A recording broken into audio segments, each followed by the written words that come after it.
I will leave a parts list in the description. I use the speed square to create a straight line on both sides.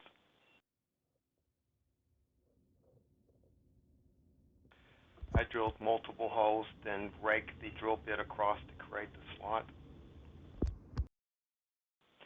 I heated the blade up with a butane torch and melted it through the PVC pipe. I used a dremel tool with a rotary disc to cut the blade off after it passes through the PVC pipe.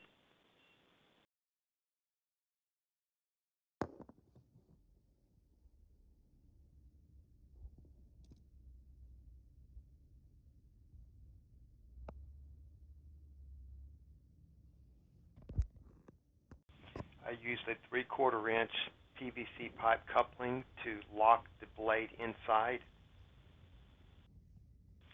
The O-ring keeps the blade away from the line that you're trying to cut until it's needed.